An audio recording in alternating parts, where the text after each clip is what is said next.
Good evening, everyone. My name is Ethan. I go by Lord Ethan. I'm an Overwatch collegiate varsity coach of 6 years, and today we're going to be taking a look at some Mercy gameplay. This is one that was posted in a thread called Platinum Mercy in dire need of help. Sob emoji. They mention, so I've had quite a journey as a Mercy player, going from bronze from season 1 through 5, and eventually last season hitting diamond for the first time since Overwatch 1. Congratulations on that. That's a huge achievement. And now, obviously, as you can tell by the title, I'm deranked, and I need help. Is it me, my team, or just bad luck? Uh-oh, I'm gonna do the non-answer. Tell you, already tell you it's a combination of all three.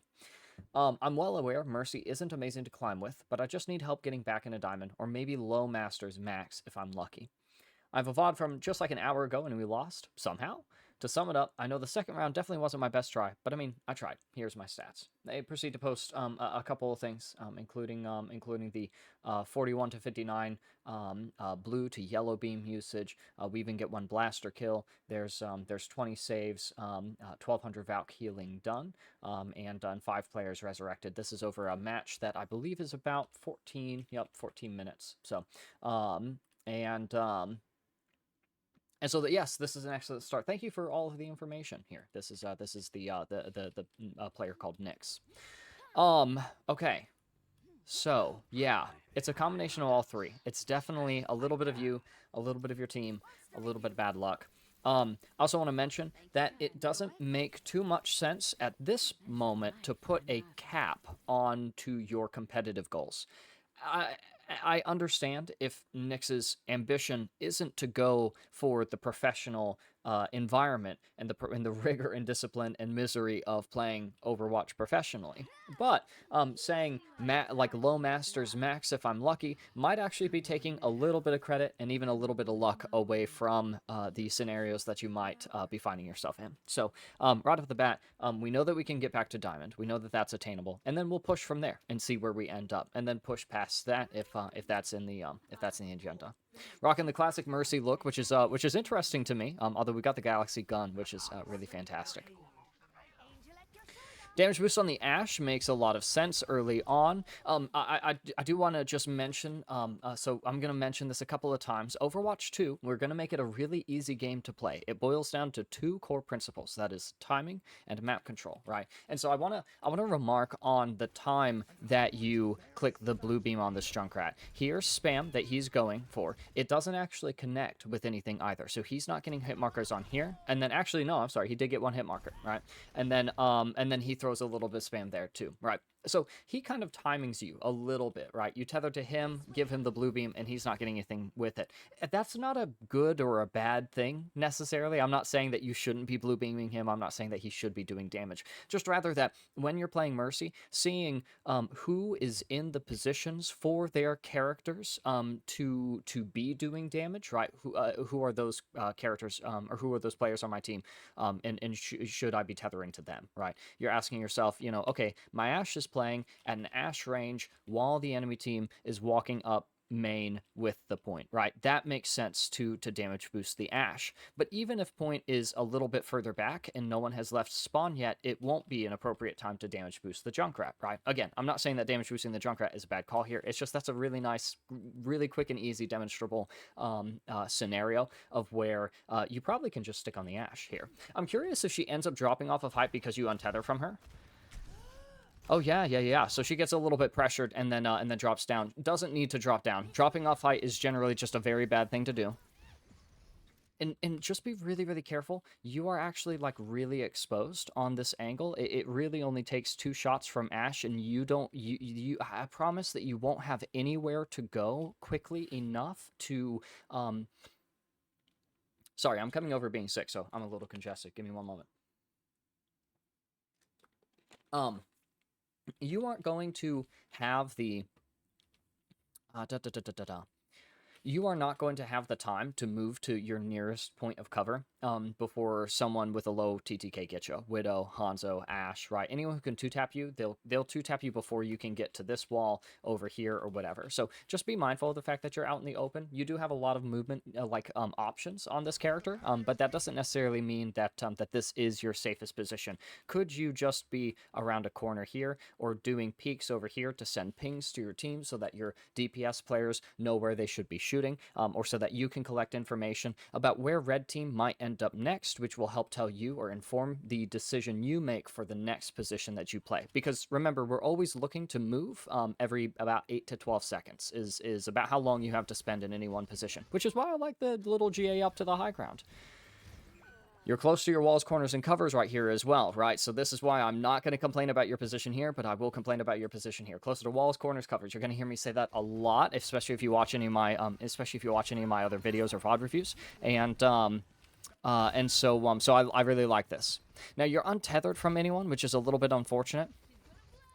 And I wonder if instead of doing the backpedaling, I don't necessarily know that you make it to the Junkrat in time, but I am curious about a scenario where you have a DPS player over here, which, by the way, at this point in the car, I'm not going to go into this, but like at this point in the game, this angle is actually a really good one to hold, and it's actually not too bad for Junkrat either, right? You have stuff to spam off of, you have people who are trying to play indoors, people who will be immediately around the corner, you have a health pack to play, a small room to go into, and a small room to go into, right? So Junkrat is good over here. This is a good angle to regulate the objective as it moves through kind of like a, I don't know, this isn't quite a choke point, but it is a pretty tight fit around this corner here for all of these players and all of this objective. And so I'm curious about the scenario where you are a little more attentive to any teammates who might want to play that position. I mean, as early as here, the Junkrat is moving over there. It's risky, although I would say no more risky than what you are already doing here, which is standing virtually still out in the open. It's risky, but I wonder if you could just tether to this Junkrat, glide up here, and then be able to beam, tether, right?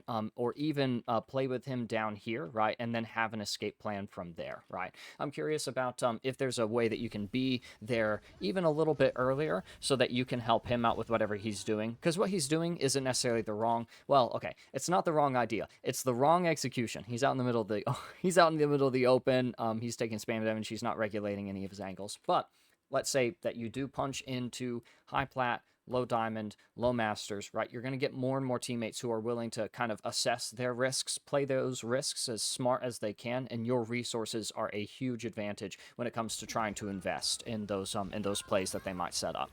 So going to the Junkrat isn't the call there, but it is an option if you have a teammate who's looking to kind of control that angle, and they're doing it well. The Junkrat, like I said, he wasn't quite doing it the way that I would have him do it.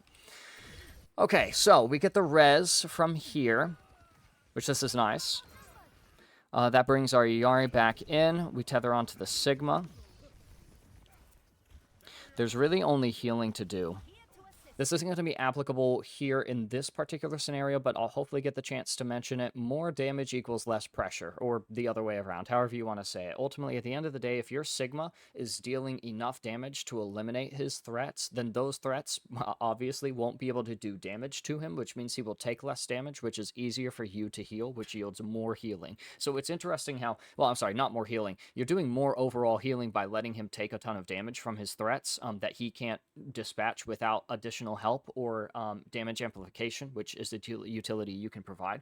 So you get more overall healing, but you don't get quicker healing. The fastest way to heal in Overwatch is to stop taking damage. It's also the first essential step to getting healing, right? So the earlier you're done taking damage, the faster or sooner you can heal, and so it's possible that there's a scenario going forward where you would actually want to be blue beaming the tank who can one-shot combo people with his rock hyperspheres, because that might reduce his threat by one Overwatch player, right? And that's an advantage that you can establish, right? Does a little bit of damage amplification help him move past the point where he would have the cleanest lineup? Does the healing only buy time for him to stay on the objective, which is really useful in the escort and hybrid modes, right? You want the cart to not move as much as possible, and if Sigma is going to die die on the point, and that's the plan, and you just have to heal him for as long as it takes for him to die, which whittles down the time bank and gives you your ultimate generation. You can imagine scenarios where both might be a good call.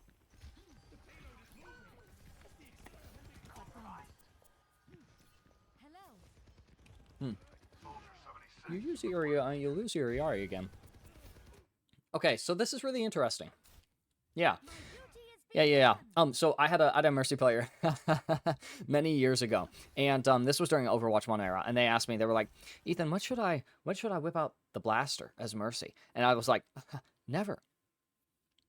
Such folly, such bad advice. If the game has a thing in your kit, in your hero's abilities that like is there to use, then use it. Especially considering that you end up detethering from the Sigma and then seeking cover. I like breaking the Discord orb, but you might not have the choice. The fight is about to be lost, right? Or rather, your Sigma will die on point. When we are losing the fight, it's generally a good practice to not stagger. We want to die on or as close to the objective so that it stops. Or it's contested, or that's where the enemies are, so that's how to die fastest, right? We want to die on or as close to the objective as soon as possible so that we can reset with the rest of our team. If you die at some point here while your Ashe is coming back, before your Sigma has died, after your Yari's wave has already ended, right? Your eligibility to catch it would be over. Then those are all pretty negative outcomes. Still, I'm curious about whether or not you should be whipping out the blaster against the soldier. It's really interesting. I think that you even have the movement to like jump him here, and you've known that he's back here too. Not only are pings going out, but he's a threat that you've kind of made yourself aware of and have mitigated some of the damage that he's dealt. Not to mention the fact that he's just here in the back lines. It's virtually a lost fight. You don't necessarily have any other responsibilities than objective contest, taking down the time bank, and making sure that you're not part of a bad stagger. So I think you could just whip out the Glock here and just pistol him down. It's actually possible that you could kill him. He's not shooting at you, and if he doesn't shoot at you first and you shoot at him, if you shoot him first, and then that's an advantage that you can then just start rolling with. Land 2 or 3 shots, you get damage on him, he tries to fight you, land 2 or 3 more, now he's lower HP than you are, and he starts to get spooked. He misses shots or turns and tries to run, and from there the advantage is yours. You can make the decision to continue pushing him and secure the elimination, to say, all right, he's ran off. I can focus my Sigma and make sure that he's kept alive as long as we're contesting the objective. Or then you can go shake the Discord, right? Oh, he actually does manage to shoot you, but I think you would have had an earlier opportunity to whip up the Glock and shoot him back. So I really wouldn't complain if you had taken out the pistol. But it's interesting. This is actually a lot of downtime. Do you think you should be? Do you think that? Hold on. Here we go. So this is 1, 2, 3, 4, 5, 6, 7. So the if Overwatch happens in fight phases, or if fights in Overwatch happen in phases, which every phase is about 8 to 12 seconds, depending on the scenario, the comp, whatever. That's just a nice easy way to think about it. You basically were inactive for a whole fight phase. Do you think that you might have should have died and caught the wave, right? I mean, almost a full fight phase that you're not contributing, but it's more than that, right? You're not generating your ultimate, which is really, really bad. Look at the disparities in some of our ultimate charges. I mean, you're competitive in the lobby, right? You and their Zen is matched up. You're leading against their Wuyong, but their Hanzo has a whole 83%. Wouldn't it be nice to have wouldn't it be nice to have Valkyrie by the time he has dragons, right?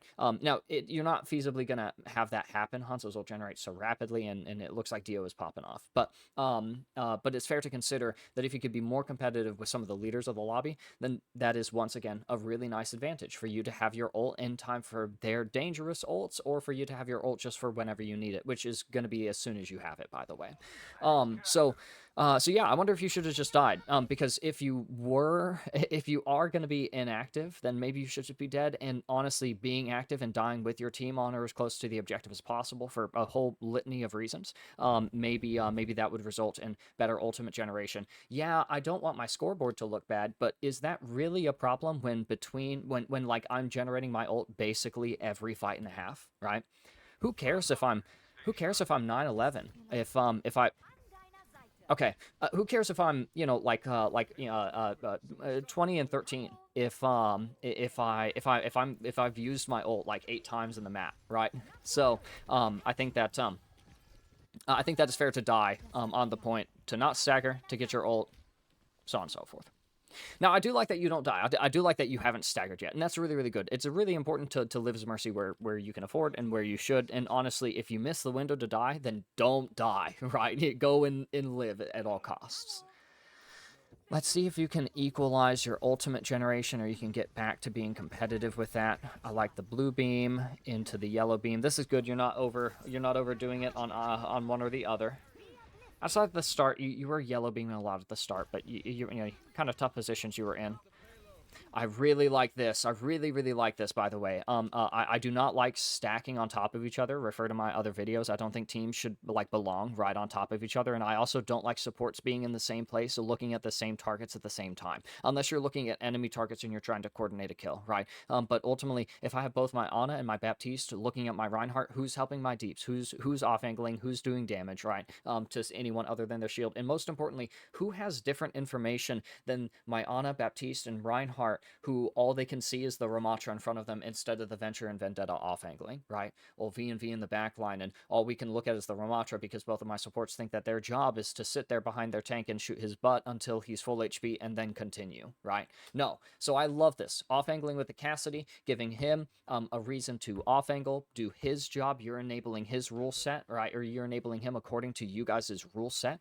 That's a principle I'll mention, and that I mentioned in a lot of other videos. You play by 3 core rule sets. That is the hero, who am I playing, the character, the composition, who am I playing it with, and the matchup, who am I playing it against, right? So if you're thinking about your character, I want a damage amp because that's one of the ways that I can build my ult. My single target healing is good for people who off-angle here. I'm with my Cassidy, who wants to be off-angled, who benefits from the damage amp, and they have a Zen around this corner, so it's your damage amplification against his, right? So these are all you playing according to these rule sets. This is marvelous. Good damage amp, and into healing. Just die here, that's fine. Yeah, don't stagger. You want to catch the wave. Okay. Alright, so this is where, again, I'd whip out the Glock because at the very least you can get ult from it, right? Your Ashe is up. Blue beam. Yeah. Although I understand you. Yeah, no. You're pre-yellow beaming in case they take damage. Nice movement. I like the movement. I like the GA movement. I wonder if you could be, like, using it a little bit more. I'll have to be more keenly aware. I wonder if you could be using it a little more to, like, get more information, right? With all of this movement, you have the opportunity to get some really unique elements to what I call your scouting profile, which is just, do you know where everyone is before the fight starts and before the next fight phase begins, right? At each point, or at each phase of the fight. So I almost wonder if, like, flying around with your back to the enemy is a kind of might hurt you the longer the fight lasts. And I'm also curious, but I also understand that you have to look in the direction that you're going, and there's all kinds of mechanical inputs that you have to. Ooh, I like this. Okay.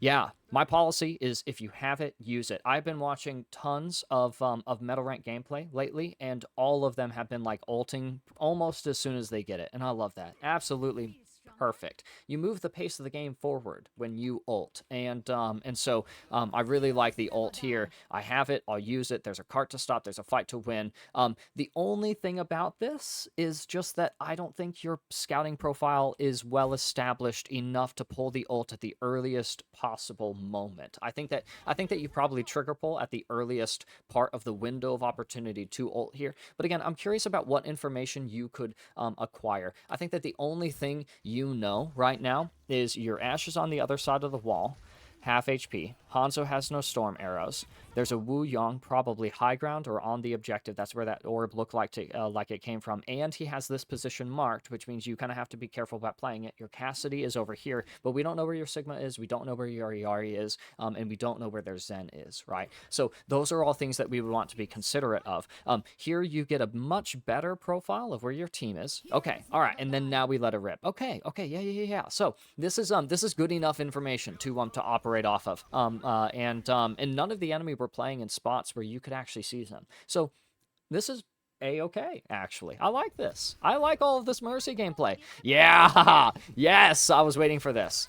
Okay, closer to walls, corners, and covers, you're a lot scarier, a lot more lethal if you're kind of juking him out. This is what I call a head-on confrontation. I advise Tracer players, Genji players, Vendetta, Venture, these flanky-style DPS characters. I discourage them from taking head-on confrontations because you're a lot easier to discord and then damage, when really you could use your mobility to whip around, shoot him a little bit here, whip around. So you can mind game this Zen with the positioning a little bit, and you have the mobility, so also make sure that you're adding strafing into your movement. You're not overcompensating on the aim. Make sure that you're real cool, calm, collected, and that you're really comfortable. The process for mechanical inputs in aim and Overwatch is going to be acquire, track, and then shoot.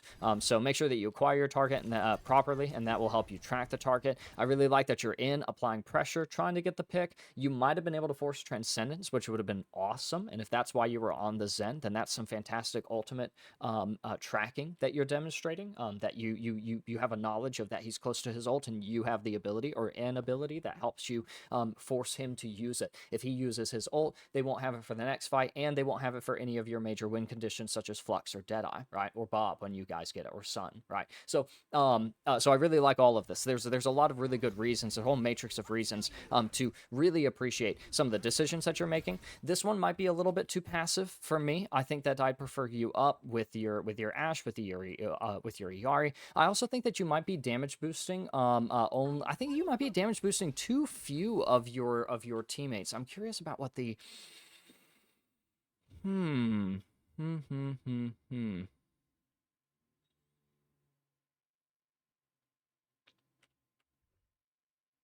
Yeah, I think that you could be damage amping your Ashe and your Yari a little more.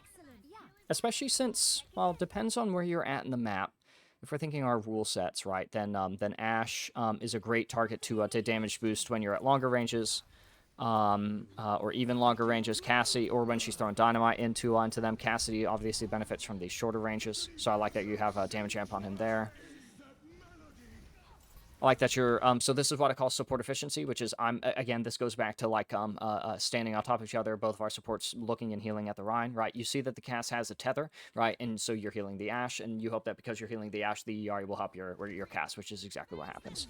That's why you don't lose anyone here, is because both of my supports aren't looking at the same target, so that one of them gets to full HP before they even drop, and one of them stays at crit HP and then dies when they land. Yeah, very good. Very good damage amp. Yeah, I would love to see a couple more damage amps on your Sigma. I think you have a lot of opportunities to, like, flicker between people on the damage amplification. And maybe you're thinking, maybe you're watching them a little more closely, you know, so when you see Ashe, you know, shrug up her shoulders and scope in, right? Maybe that's your indication to go for the damage amp. Maybe when you see your Cassidy play wide, right? Like more than 1.5 meters away from close, you know, nearest walls, corners, covers, you know that he's going for a wide angle, which might be valuable, but also risky, right? So you blue beam so that he can get damage, and then be ready to yellow beam so that he can get sustain. I like the movement. I actually really like the movement. It feels like you're thinking on your feet, which is really, really nice. I'm curious about what your rules are when it comes to the Mercy movement. You know, is it just safe place to safe place? Some of these GAs I've really liked because they set you up for, like, a second glide, a second GA for, like, a later stage in the fight. But I like the movement. There's a nice. I'm not gonna use the word mastery quite yet, but it's a really nice profile that we've seen so far, or maybe portfolio is the better word of your expertise on the Mercy movement. Yeah. Okay, I was gonna get really nervous. You've jumped over the high ground. Okay. Yes. Yeah. This is. Okay. Yup. So playing a little more defensive, and that's totally fine. Right, we don't want to play too defensive. We definitely want some damage amplification, right? Yeah. And this is where just, you know, kind of reading this fight. D.Va pushes you. You stay the low ground so that you can play ample cover. You dance back out here. This is an opportunity to pick up scouting info. Bob goes in. You tether to the Ash. Your Sigma needs care. You're going to peek over the ledge. This is probably dangerous. You might just be able to stay on the low ground and just peek the Sigma here, and then have options from there. I think as early as this GA here, and then you can just look up, tether to your Ash, and then be ready to help your Sigma around this corner. You've chosen the low ground for a very good reason, and look at how close you are to your nearest walls, corners, and covers. Right. So now you can stay close to that and be able to help your Sig without having to peek over the ledge there, because that's a Zen, that's an Ash, that's so there's some scary stuff to deal with over there. I like the pistol whip. Out of the pocket it goes, and it's just a little bit like on the late side of things, and you might not have been able to do anything anyways if you had whipped it out earlier, because there was healing to do, and she's pretty low as it is. Blitzen seems to have taken upon himself to alleviate the burden of Ash's presence on that angle. But I really like that energy. Okay, good. Interesting choice to not res the Yari. I don't have a problem with it, though. Who do you res here? The Blitzen? Okay. Okay, yeah, the Cass. Yep. Okay, good. And then you get the damage amplification on the Sigma. So you have... Yeah, you're up to 12 elims, or 12 assists, which is really good. Okay, nice.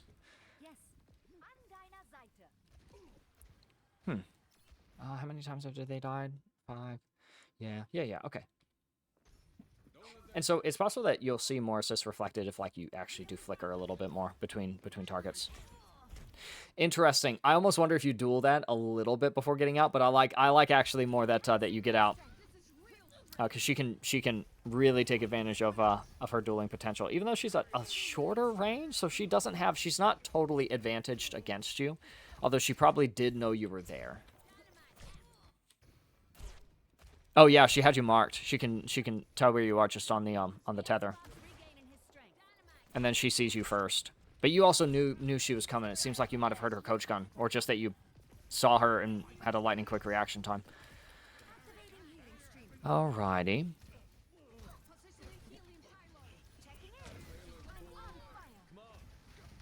More pressure equals less damage. When Ash throws her dynamite, you want a damage amp.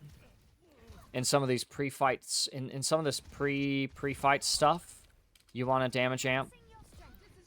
Like your Yari can heal your Ash there, right? But like you can damage amp someone. You can amplify damage so that they stop doing damage to your team. I talked about this with another Mercy player the other day, where I was like, look, if you damage amp, then if they land the damage that you're amplifying, all the enemy's going to do is just back off, right? Because Mercy's blue beam just helps make the insignificant damage really actually quite significant, right? And it makes the significant instances lethal. And those are the 3 categories of damage that Overwatch ramps through. So I understand that there's a lot of health that is missing, but there's also more pressure that could be being applied. Now, you're shooting into a D.Va defense matrix, right? So that's not going to work too well. Really, the big issue here is just that we're kind of in a straight line, or we're all clumped up, so no one has any unique angles. So literally the only thing to fire into is the D.Va defense matrix. But you're going to have plenty of scenarios where you're going to have the opportunity to see your allies at low-ish HP, or at least just above half, and be confident that, you know, my other support who like does a ton of healing will take care of at least some of the healing long enough for me to do blue beam, and that will hopefully cut down on the healing that we have to do, because it will help us secure picks onto the people who are doing all of that damage to us. I really haven't had any consistent fundamental issues with the gameplay that we've seen so far. This is actually really refreshing. I like the movement. I like the timings that you're choosing to blue beam and yellow beam. I like the targets that you're spending time on, although I wish that you flickered a little bit more between all of your targets. Not only can you generate damage amplification, ult generation from the damage amp, not only can you help to alleviate pressure, but like also your teammates build ults, their ults a little bit faster, and you'll rack up assists for it as well. Or that's how you'll see it. Yeah, this one is really tough. This one is really, really tough.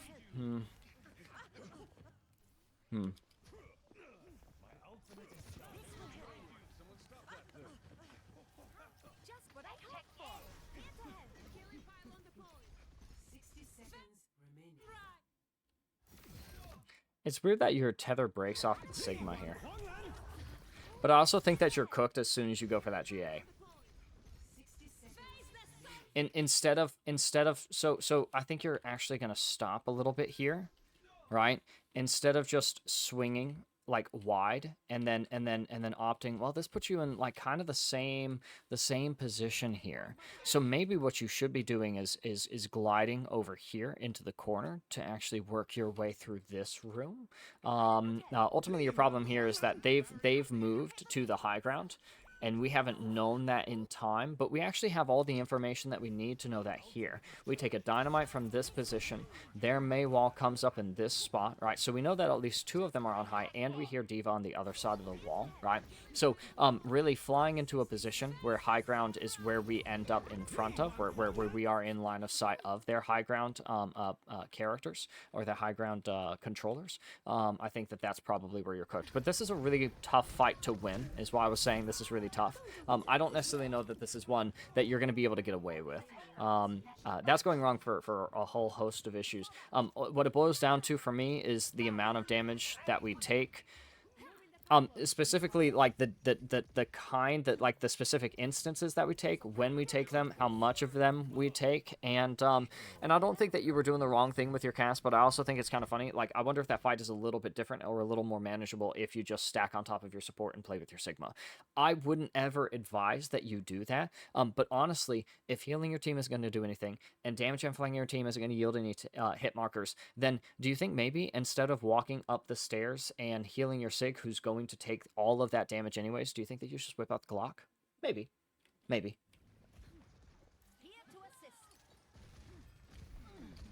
Because ultimately, it's not going to be about stopping the fight here, right?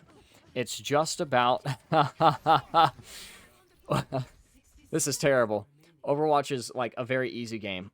It boils down to two core principles. You play it according to three core rule sets, and you have a couple of objectives, which include control the objective or keep it from moving or move it to the finish line, and then really, I mean, you don't actually even have to worry about that if you are doing like the number one rule, which is build your ult as quickly as possible, you know? And so really everything that you're doing, pretty much from this point, is because you guys have incurred enough disadvantages to not be able to, basically it be very, very difficult to win this fight. Their May walls come up, their ashes come up, you guys are having to spend healing resources. This is a bad angle as it is. This is a choke point. You guys are getting stuffed in. Your Iari has ult, but is going to let a rip into a Diva that not only has full defense matrix, but also self-destruct, right? So there's a lot of things that are working against you guys here. The only thing you should be thinking about is you know, how do I get as much ult as I can out of this one? So again, it's not about like, you know, which the right call is, right? Could you move on the Zen? Could you shoot the Diva? Could you fly into the corner? Could you follow through on the GA and just jump the Ashe here, right? Maybe. Would all of these help build your ult faster than healing a tank? Maybe. Tanks yield less ultimate generation for healing and damage dealt onto them. So maybe you should, instead of healing your tank, blue beam them there, or just go on the Ashe with your pistol, the damage which will, you know, let you ramp up maybe as close to 85.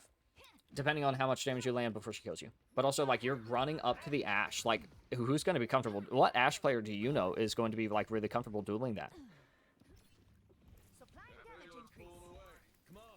You still die, you will still lose, though. Oh, that's sinister. Pushing your Iari off? That's so rude. Oh, that's funny. That's funny. I'm gonna show there's another coach I'm gonna have to that I'm buddies with. I'll have to show him that. It looks like something that he would do in his ranked games, just because he thinks it's a funny, silly moment, and so I endorse it. I endorse it absolutely. If you have the opportunity to push your little Iari friend off of the high ground here, take it. Absolutely take it. Okay, by the way, this is a really, like, nice angle. You can just peek out here and, like, just get a little scouting profile, see who's where, get a couple of pings going for your team, and go from there. You're on this movement-based, like, Mercy character. There's no reason that you shouldn't be able to contribute to the information, to any matrix of information or intel that your team has to work with before the fight begins and before each of its the start of each of its phases, right? And when I say fight phase, you know, I'm talking about like the pre-fight and then the mid-fight and the ult phase and the post-fights and stuff like that. I'm not going to go into it, into the theory, because this is, I don't think, that necessarily the best VOD or the right environment to go over that. But hopefully hopefully it makes sense what I mean by fight phases. Good, good, good, good. I like whipping out the Glock. If you have it, use it. You probably don't need to use it, though. You probably don't need to. The wall comes up. You tether onto the Zarya. Need to help your Cass. Yeah. You vow to help him, but, like, you have your revive. So if he goes down, you're fine. And really, all you have to do is kind of, like, hold this corner. And the Cass isn't going to be essential for that. Your Cassidy living here, based on, like, on the basis of your Valkyrie healing, isn't necessarily your win condition. It's nice, but you also have a Zarya who can bubble you, an Iari who can heal you, a Mei who can wall for you, right? So you have lots of options to get the revive off if he needs to die. Again, if you have it, use it. That's the policy. And so I really like the trigger pull on this ult, but it's also possible that you guys would have been able to win this fight without it. I like min-maxing in certain ways in Overwatch, and I don't like min-maxing when it comes to the ultimate game. So ultimately, I'm glad you use the ult. I really like that ult cast, but you might have also been able to save her for the next fight.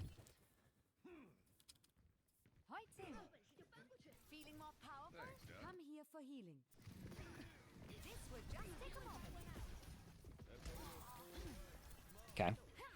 Yep, good. So, you're adhering very closely to a principle I call damage taken timings, which is like, when are you taking damage? What kinds of damage are you taking? I'm glad you're sensitive to those. But you might be a little bit too sensitive to them. Your Zarya needs your tether this entire time. And you actually, like, kind of willfully lose the mark on your Zarya just because you lose, what is that, 60, 80 damage, 80 health, that instantly begins regenning because you have this new busted support passive where healing people with your weapon heals you, right? And your Zarya is about to need a lot of healing. She gets antied, goes for bubble, gets slept, and gets absolutely burned, all while you are trying to play your life while the entire team is engaged with their entire team. And honestly, how presumptuous of you to consider that you are the subject of their aggression when there is a naded, slept Zarya down her bubbles in front of their whole team. How arrogant, how narcissistic that you think this fight is about you just off of taking like 60 damage, right? So when we're talking about damage taken timings, it's not good to take damage that you can't justify. But if you have to take damage to get a job done, then you can afford yourself that damage, right? You're just measuring your risks and seeking long-term or short-term payoffs, right? And so the other thing about this is, like, you have to take damage in Overwatch. You don't get to you don't take an angle against an Ashe or a Soldier or a Widowmaker or whatever, and if you aren't running the risk of getting your head blown off, then you aren't looking at them, which means you're not doing damage, right? You're just staring at an angle, right? And so you have to take damage. You have to die in Overwatch. Don't be afraid of that. You do not measure the damage that you can justifiably take here. You untether from your Zarya, thinking that you have to play really defensively instead of getting a scouting profile before making your next move, right? You immediately consider, I have to get out, even though you were healing, you're in range of your pylon, you're on a high ground position, you're close to your walls, corners, covers. What do you think is unsafe about that? And what do you think is so important about you living, or at least you being a certain health threshold at this phase of the fight, right? So this is probably an early disadvantage that starts to contribute towards the loss of the match. I like seeing if we can go for the revive there. Fight's lost. Let your team die. Dire, get out. 37% to ult. I'm curious if you... No, this is fine.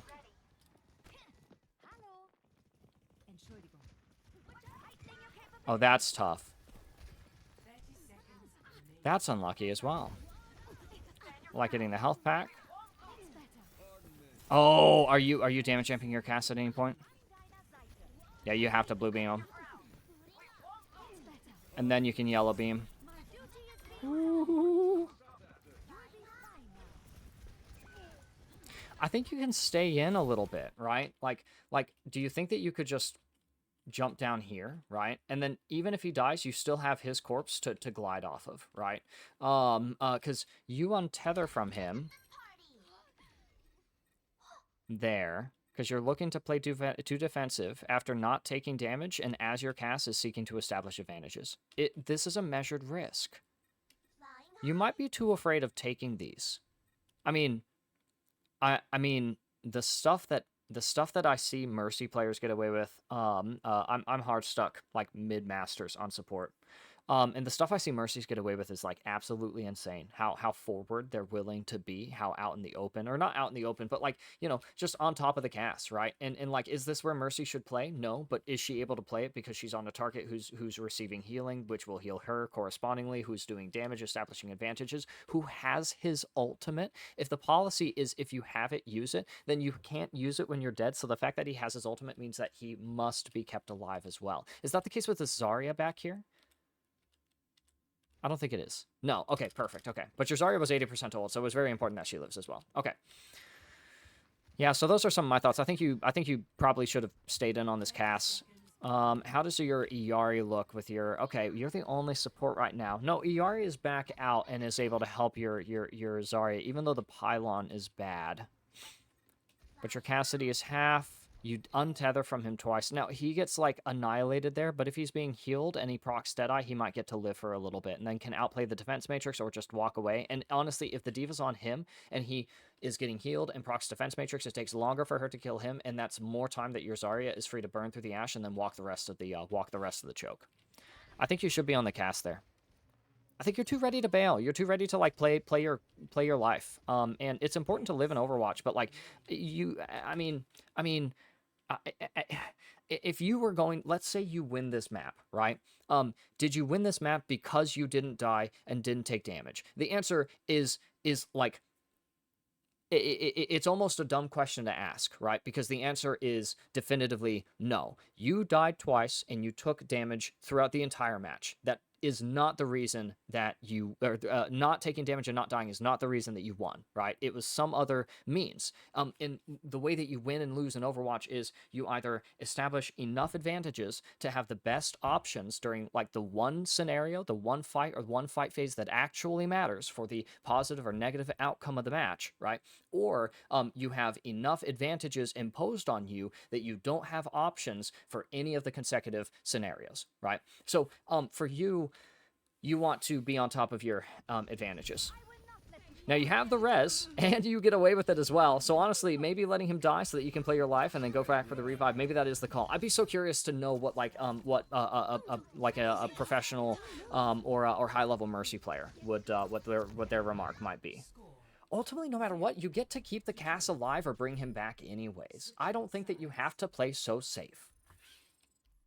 And I also think that, like, playing a little less safe gives you, like, more information, right? If you get to swing around a corner that, like, maybe you think you should be less, like more timid around because you're on the Mercy character, right? Who, by the way, is not some dainty fairy tale only stand behind you healing you kind of character. This character is like aggression personified. She pulls out a pistol with infinite ammo during her ultimate. She absolutely violates damage breakpoints and thresholds with her blue beam. She turns a one shot into a half shot, a two tap into a one shot, right? So I mean, this character is not like the dainty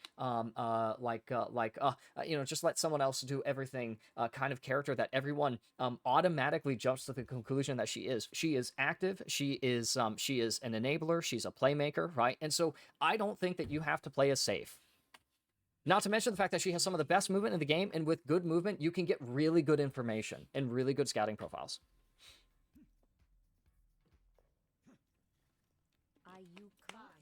Be sensitive to the damage that you take, but just taking damage itself isn't going to be enough.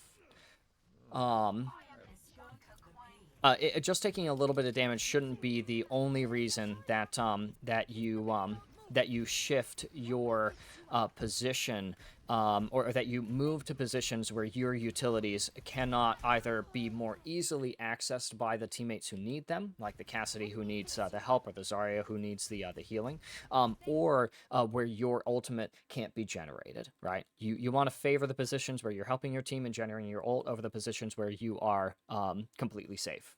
Because one of those wins you the game, and one of them doesn't. Now it's a little unfortunate that you're seeking to get active there.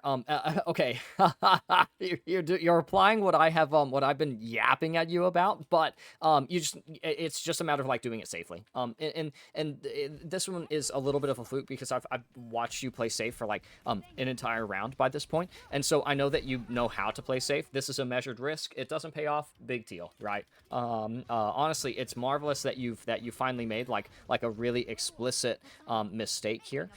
Because that's an excellent that's excellent to have for the catalog, right? Is go in order to rank up. Actually, I haven't mentioned this yet, but I should have. In order to rank up, go in and make as many mistakes as differently as quickly as possible. Because the sooner you know what you'll get punished for, what you can get away with, what the limits of your greed and the heights of your ambition, right? As soon as you understand what that framework looks like, you will start being able to bend and flex the rules of Overwatch in these 3 core rule sets that you play because you have a better understanding of how not to get hurt doing it, right? Now I'm not going to tell you to like throw your games, right? But it does help to die, watch the kill cam, go back in the replay viewer, figure out, okay, why might I have died here, and then just never make that mistake again, right? Don't you think that eliminating mistakes one by one might be a faster way than banking on your unrefined skill sets? Not saying that you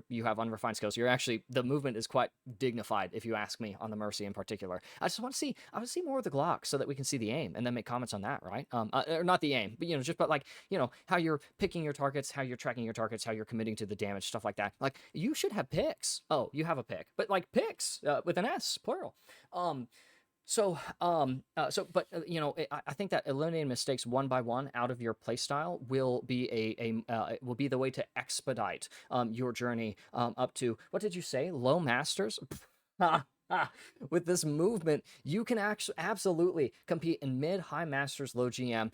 You would absolutely psych me out on the support role, and I'm a hit scan like OTP. So I like to consider that I'm pretty sharp and slick with it. I would absolutely have a hard time clipping your wings here, right? I think that you could be more than competitive in higher elos. But again, the way to get there, in my opinion, is not so much to rely on unrefined skill sets and unreliable teammates and in the raw luck of the 50-50 coin toss that Overwatch matches often feel like and really are. Rather, the fastest way to rank up is going to be, okay, what can I get away with? That didn't work. How do I do it differently or better next time?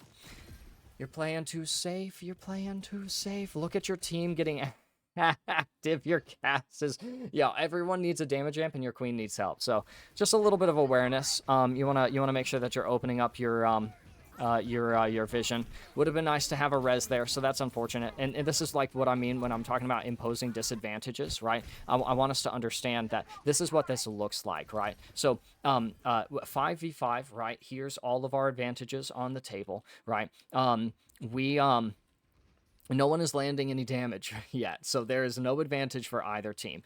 Pylon goes up, which is, kind of like a point on the field. Okay, so we got each of us alive, and we got the pylon, that's 6 points. That's, one advantage, right? But the queen goes half HP. That's a disadvantage. Now she's down her shout. That tries to create an advantage, but it's being eaten through with the damage. They have a turret on the field that is up. So now these are disadvantages. My queen got trapped by a Junkrat. Huge disadvantage. Now she's dead. Huge disadvantage. We go for the revive, but now we don't have the revive, and Blitzen is wide at a time where we need healing. Oh, by the way, opportunity to go back. If Overwatch 2 boils down to 2 principles, which is timing and map control, then you definitely don't have control over the map that you need to keep the queen alive, or at least to help her last long enough to either not die as easily or get to some other position. But then you also, it's just really unfortunate. This isn't entirely your fault, but we also end up getting timing. Our Cassidy swings wide and ends up dying at a time when we want to bring our queen back, and we go for a queen revive when our Cassidy is trying to swing wide. Blitzen shouldn't be wandering out in the middle of the open, but like he's just watched his queen get fried after not getting healing, like from either of his supports, and he's thinking to himself, okay, so if queen's gonna die not getting healed, we have to get picks so that there's less damage to not heal, and so he goes wide. He needs to shoot the turret, honestly, to alleviate that pressure, but wouldn't a damage amp be nice for that, right? Wouldn't a tether have been nice? Do we think that we can wait just a little bit longer on the queen, let the monkey dive in, right past past us, and then with the turret gone, we might have the space to revive. We could do the same jump, and if Monkey leaps in, right, then he won't have leap for you. If you wanted to drop down, jump back up, go for the revive cast like that, right? But it's possible that not only are you starting just a little bit too safe, right? You opted to play this position and set yourself up here instead of setting up a little more forward, which makes a lot of sense, by the way, because like honestly, if we control this point, right, then they have to, on their way to the objective which we're moving, they have to fight here, right? And isn't that a lot better for us if we make them fight here? We use the mega pack, we force them to bubble, place their turret, place their trap here, then letting them walk all the way to the point, and then they have to start using everything. No, we want them to be down their bubble in the Winston leaps. We want them to be down their trap when they engage. We want them to have already used biotic orbs to keep the team alive over here rather than apply pressure damage, right? Throwing purples over here. And then on top of that, we want to have access to all of our resources. So it makes sense to go and play forward for positions that you can reasonably control. This is not a position that Queen can't be in, and so correspondingly, this is a position that you would have been able to justify. You don't have to play too defensive. And if your team is playing up, you should be there too, right? It's in Mercy's rule set to enable the team. Was I going somewhere with all this? Oh, shoot, you're too defensive. Yeah, I don't know that I resonate too well with the KDA Mercy playing, because you're going to end up dying anyways. You catch your Queen's wave, but you guys are off. You know, it's like staggered, and also look at your ultimate generation. Look at how you are out of the fight for 1, 2, 3, 4, 5, 6, 7, 8. A whole fight phase goes by before you are doing anything, or between points where you could be generating your ult. You do healing, self-healing, damage amplification. You can pull out your pistol. You can glide around. You can jump up here. You can dodge, juke. If you have to die in a fight, you have to die in a fight. Don't be afraid of dying, right? Especially when there are fights that we've been watching as a team. You know, I've been coaching varsity collegiate for 6 years, and there are so many fights where we have seen that, like, you know, you have to live, right? Although Mercy has a lot of tools by which to live, right? You could be gliding to where's the nearest health pack? Okay, yeah, there's not a lot of health packs for you to be around up here. But you do get healing just by healing as well, right? So the longer you're tethered to this Junker Queen, and also, oh my god, I can't believe I haven't mentioned this. It's always better in than out. Instead of gliding out, do you think that you could fly in on your Mei and then be up here, right? Or in here? Had you already been up here? Let's see. We go for the revive on the Queen. We're on our cast. We go out. We go in. Oh, and then without taking any damage or any pressure of any kind, we just like immediately fly out. Why not just hunker down here for like 2 seconds, which is better for you to like be in here for 2 seconds and then go from there, which they're trying to pressure you out because they've seen you dive out here, but also you're easy for this Junkrat to hit with that damage because you've immediately like walked back out, right? So not to mention the fact that your Mei's walking up, so it's always better in than out. I've talked about in other videos. You should definitely go take a look at some of those to get a better understanding of why.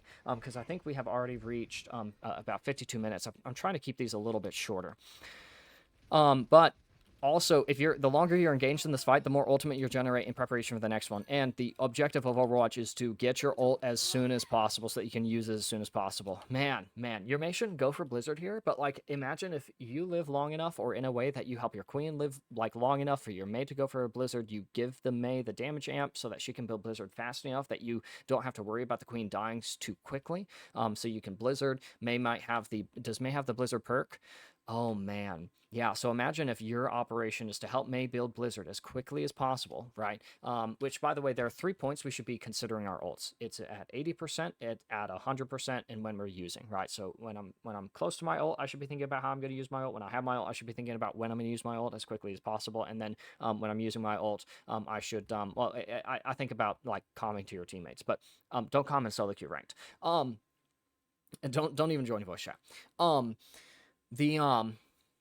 So imagine if your operation is to help your Mei build ult as quickly as possible, right? Because that's the objective of the game, and you can help with that with the unique utility that is damage amplification, right? You help her build her Blizzard, and then you don't have to worry about being the only healer. You can have a Blizzard that heals, right? Which is a really interesting interaction, right? But, I mean, Mei has it. Allies within Blizzard gain 25% increased movement speed and heal for 50 health per second, which is kind of insane, by the way. That's your healing right there.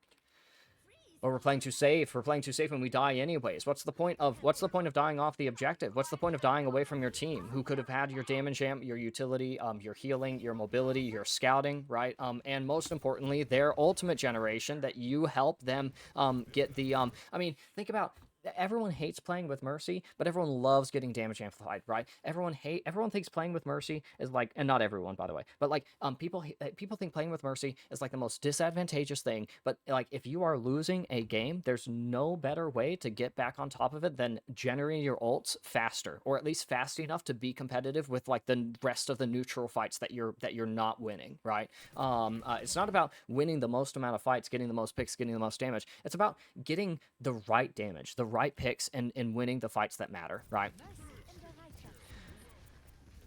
And you have to die for those fights. You have to generate your ult for the next one.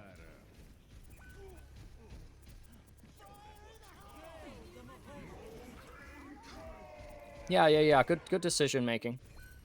Let's see, ready to go for fire in the hole?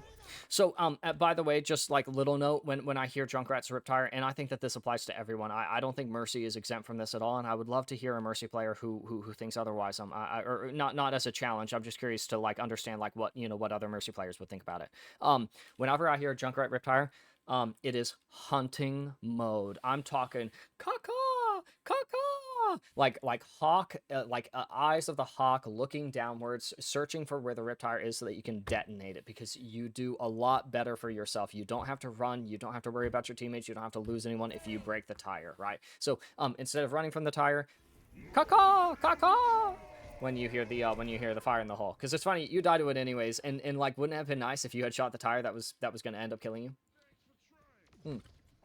And your other support. And by the way, if we are at 80% to our ultimate, thinking about how we're going to build the remaining charge and then use our ultimate, then like dying with 93% to ult, letting our other support die to 99% of ult, because we end up stacking on top of the same position. Not something that you were keenly aware of, by the way. There's a lot happening in this fight, so I can't blame you for ending up on top of your other support, but like, don't stack on top of your other support so that both of you can die to the same Riptire. Let her die or you die. Honestly, it's really interesting that you drop down here. You really should just stay on top of this high ground. There's never a reason to drop, and you have a DPS up here that you can be helping. It's not your cast that you should be tethered to. He's the easiest character in the game right now and is absolute freelo to compete with.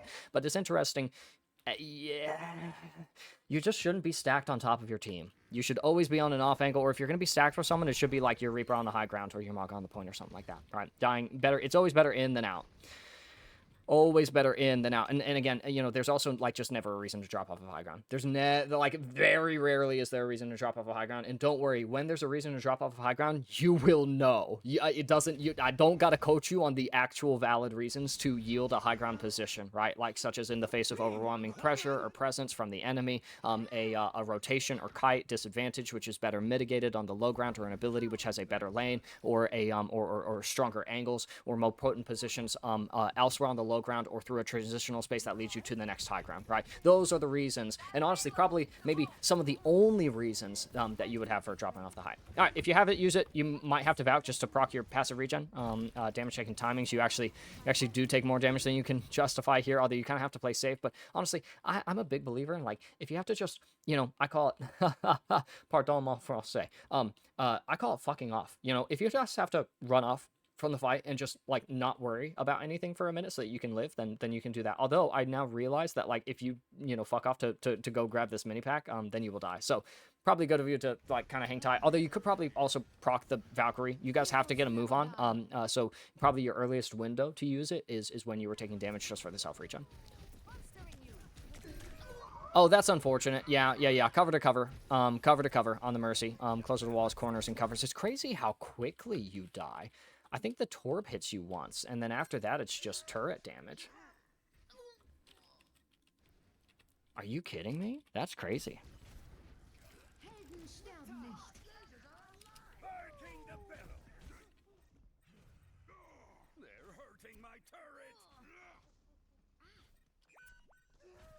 Oh, he gets 3 shots on you. Oh my god, yeah, you should not be whimsical or flimsy or anything. You should be immediately valking to your Reaper, right? And then finding cover as opposed to flying out in the open. But I almost wonder, and this is presumptuous of me, by the way, but like I almost wonder if you're not fully committing to your Reaper because you think that like he's a bad he's a bad target to be on for the damage amp.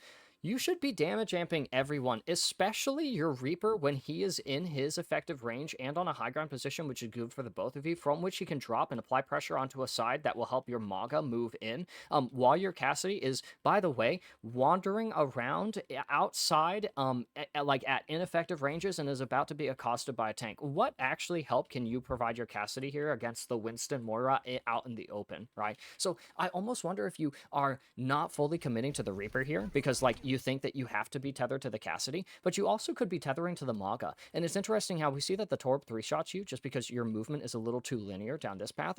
Do you think that you could just like bounce to your Maga and then play over here? It's always better in than out. The Junkrat would be dead, your Maga would be healing, their Torb would lose the mark. The turret might still shoot you, or it might shoot your Maga. You could probably lose the mark on it and force it to target someone else instead, and then you're not taking supplemental damage, which you would be healing, by the way, on yourself if you're tethered to the Maga who is currently taking damage, right? The cast isn't you are, and I haven't seen this from you this round, so I think that this is probably why this is like particularly, I'm so sorry, I'm going to use the D word, particularly disappointing to me, is like you are not a pocket. You are not a pocket Mercy. That's not the kind of playstyle that's going to get you to I mean, it can get you to masters depending on like what you're pocketing at what era and who it is, and anyways, but like the way to win games consistently as Mercy is going to be enabling as much of your team as possible, because that's going to be the way to make them okay with playing with a Mercy, right? And keep them on track with their conditions and their breakpoints and stuff like that, and their rules too, right? Reaper wants the damage amp when he's at close range. Maga likes the damage amp when he's slamming on point and he's getting healed on the objective, where like he is one of the best characters, right? Your Iari doesn't want you on top of her when the tire goes for both of you, and honestly, it's probably not a bad idea for you to help your team by shooting the tire and seeking it out. You could always damage amp the people who are shooting the tire, but I don't even think that you earlier were looking for the teammate who was most likely to shoot the tire. I think you were just running, right? I also don't understand flying back to the Cassidy, because this is like, here's like a position where I am not as safe compared to a position where I am safe. And remember, it's always better in than out as well. So not only is safe, I'm in. So it's interesting that you go back to Cass, even though like that's not where you are safer, right? That's not your next good position, right? Because honestly, if you go back to your Cass, right, I'll ask you, and it's still the same fight phase right here. So you come out, you ult here. Here's where the ultimate phase begins in this part of the fight, right? Or at least your ultimate, right? And then you fly back out here. And when you fly back, or if you fly back to your Cass, or you don't know where to go next, right? Maybe you're going to go back to Yuri. Maybe you never get to line up the Maga. Maybe maybe I am being presumptuous, right? But like, you're tethered to your Cast for a really, really long time, and then you look back at him. So I don't have a reason to think that you're not thinking about going back for the Cast.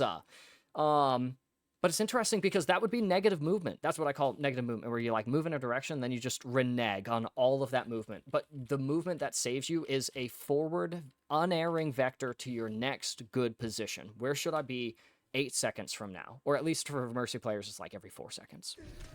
Because you're like playing, like, you know, a Guardian Angel is like an interphase, or would it be intraphase? No, yeah, cooldown kind of deal. I'm making up terms as I go, at least some of them. Most of this I've been, most of this stuff I've been working on since 2021. It's been bad. It's been bad. Okay. On the high ground here, to your next high ground. Damage amp instead of heal. Up your Iari. You can also damage amp your Iari. That character's insane, by the way. Like, absolutely damage amp the Iari. Her damage is like almost the same as Cassidy's. Or as like her potential goes. And like, she's not gonna have as much damage, but like, I don't know why you wouldn't want a damage boost in Iari. Especially if your cast isn't like doing much, and like, we're about to see your cast is shooting the D.Va, and that's it. And like, is your damage boost helpful against the D.Va? Oh wait, no, he was shooting the Wuyong. Oh man, that's some really important damage implication. Oh well. Both is good. You can whip out the Glock and shoot the turret as well, because your projectiles don't have damage fall off. So Maga and Cassidy are like like less effective at the turret, like at long ranges, compared to you, who isn't. And all it takes is like actually a couple of shots from the mag to help like get the turret over the breakpoints, in addition to the Cassidy and Maga's damage. So you help turn their insignificant instances of damage into significant ones. See my other videos for more explanations on. Yeah. And here you just mess with the movement where you want to be in here instead of in there. No biggie.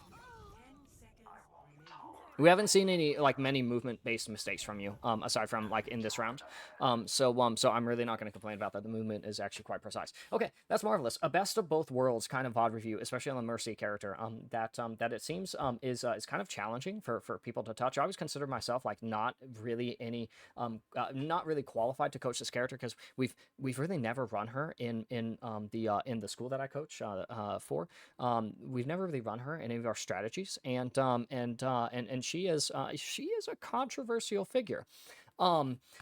Mercy can do so many things, and I have you leaning into all of the different things that she can do, all of the different advantages that her mobility can provide, all of the different damage amplifications or all of the different damage instances that she can amplify, all of the targets that she can threaten just by her presence, all of the positions that she can scout during the pre-fight and setup phases, right? I just smacked my microphone.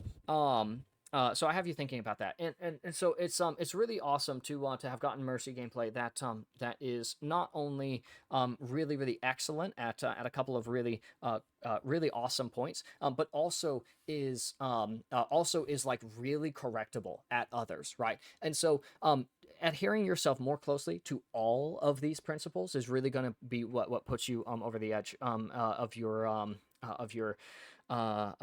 platinum and low diamond contemporaries, right? Right now, so I would say, there's no like overarching, oh, well, be better with the GA. Oh, get better with the damage amp, right? Honestly, maybe overarching thing is play a lot less defensive, play a lot less passive. You can afford to take damage, and you do have to be willing to die. KDA is such a toxic thing in Overwatch, and I know that everyone does nothing but read scoreboard, which makes it really enticing to play KDA, but just like if you're getting flamed on the scoreboard, I promise you it's not in games that you're winning. Right? In games that you're winning are maybe the ones where you're more willing to die, right? With your team on the point to stop the objective or build your ults, right? So I have I have us thinking about like all of those different elements at as many times as possible, and that's really going to be one of the best things that you can do for yourself is align yourself closer to all of these values. So if you have any questions, just reflect back on any of the material that we've looked at using this map, or you can always go and take a look at my other videos for more in-depth descriptions of some of these key ideas and core concepts. They tend to be like really excellent demonstrations of some of these values that I hold in such high esteem when it comes to playing Overwatch. Nix, thank you so much for the replay code submission and for seeking help with this character over this particular match. I think that it's an odd one. It's probably one that you guys still end up having to lose, but you definitely have a couple of options and definitely could adhere a little more closely to some of the principles that are really important to winning more consistently in some of these ranks where winning is a really viable outcome for you, your particular skill sets, and your playstyle preferences. I'm very thankful that I got to take a look at the at Mercy gameplay. I'm hopeful that some of this feedback was helpful to you and that it provides a good solid direction heading into your next couple of competitive sessions. I really appreciate being willing to be celebrated here on the channel for all of the good and all of the correctable moments that we got to watch, and absolutely, if anyone has any questions, then feel free to leave them in the comments below. Although keep those positively oriented. I'm not going to tolerate weirdos in the internet comment section. We're all above that. If you guys liked the content, then be sure to like, comment, subscribe, the whole thing, and feel free to share it with friends who could use who could use a little closer alignment to some of these core concepts and some really excellent visualizations or demonstrations of these ideas. Thank you guys so much for watching. Be good to each other, be fair to yourselves, and I'll see you guys next time.